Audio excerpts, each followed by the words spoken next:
नमस्कार, सुप्रभात। छठी कक्षा के इस कालांश में सभी छात्राओं का स्वागत है।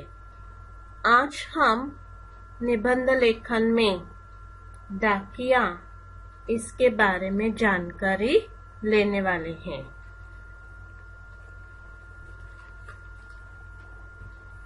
आजकल बहुत ही आसान हो गया है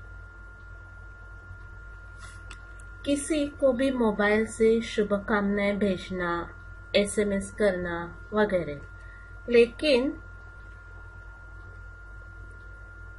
किसी को भी मोबाइल से शुभकामनाएं भेजना, एसएमएस करना आदि। लेकिन पुराने जमाने में ऐसी सुविधा नहीं थी, इसलिए तब डाकिया यहाँ काम करता था। कौन सा काम करता था? तो सभी को घर घर पत्रों को पहुंचा देना।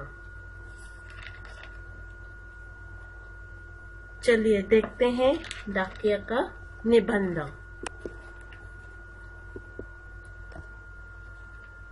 डाकिया। बाहर से आने वाले पत्रों को डाक कहते हैं। तो डाकिया किसे कहते हैं? डाकिया इसे इंग्लिश में पोस्टमैन कहते हैं।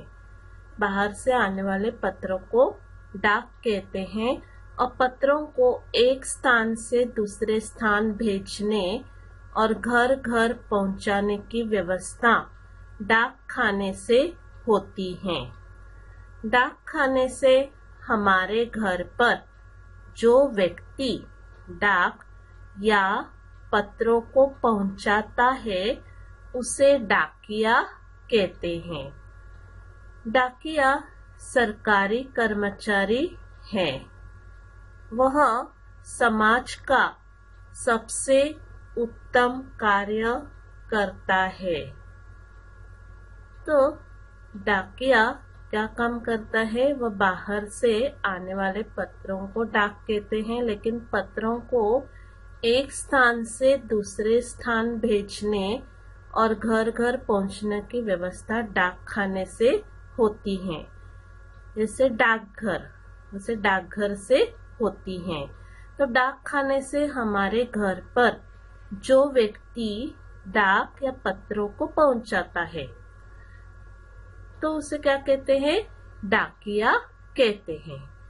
डाकिया वह सरकारी कर्मचारी, सरकारी मतलब गवर्नमेंट, वो गवर्नमेंट का कर्मचारी है।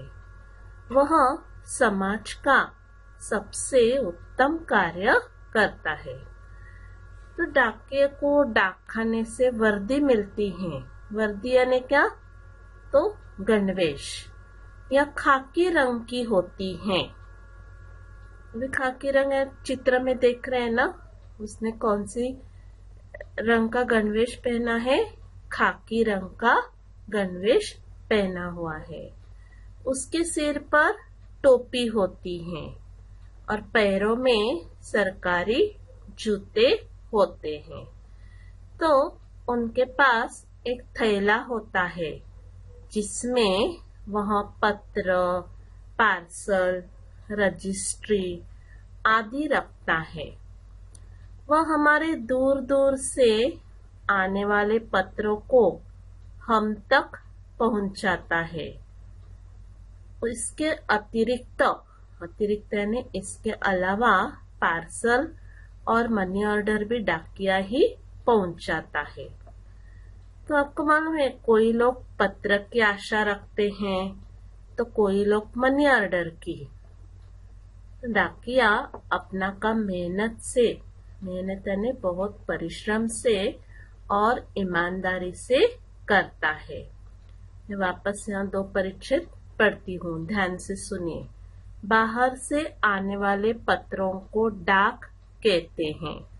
पत्रों को एक स्थान से दूसरे स्थान यानी जगह भेजने और घर घर पहुंचाने की व्यवस्था डाक खाने से होती है। तो डाक खाने से हमारे घर पर जो व्यक्ति डाक या पत्रों को पहुंचाता है उसे डाकिया कहते हैं। डाकिया सरकारी कर्मचारी है।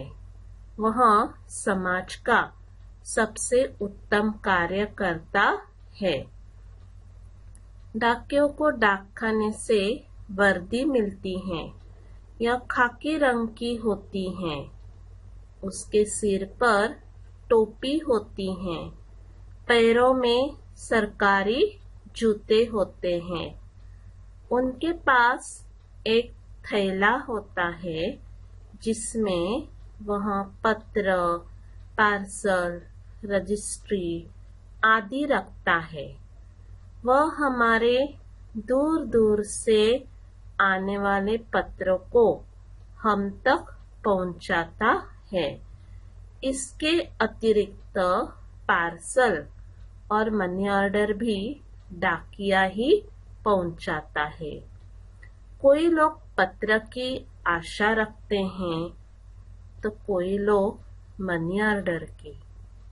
डाकिया अपना काम मेहनत और ईमानदारी से करता है। आगे देखते हैं तीसरा परिच्छेद। डाकिया समाज का सच्चा सेवक होता है।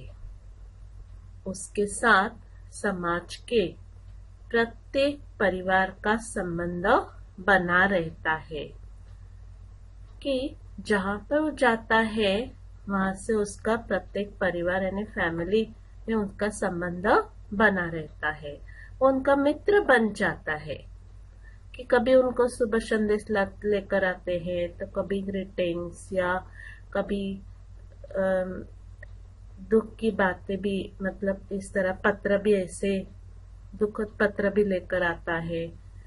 तो लोग अपने मित्र या रिश्तेदारों के संदेश पाने के लिए डाकिये की प्रतीक्षा करते हैं। प्रतीक्षा करना यानी क्या करना? इंतजार करना। वह बारिश, धूप, सर्दी और गर्मी सबकी परवाह किए बिना पत्रों को घर घर पहुंचाता है। मतलब कड़ी धूप या कड़ाके की ठंड हो तो भी वह अपना काम बहुत ईमानदारी से करता है।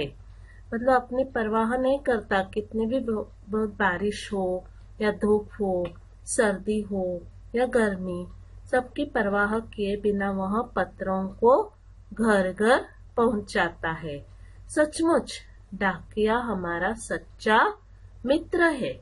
हमें उसको और उसके काम की इज्जत करनी चाहिए।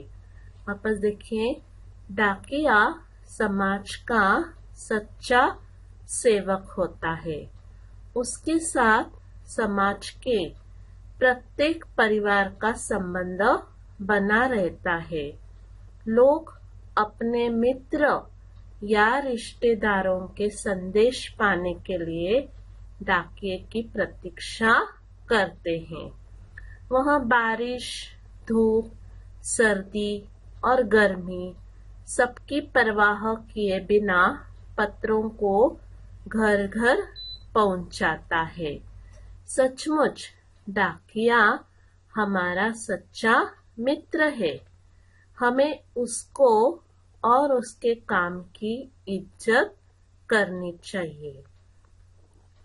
यहाँ आप निबंध, डाकिया निबंध ध्यान से पढ़िए और मैं यह निबंध आपको PDF पर भेज दूंगी। धन्यवाद।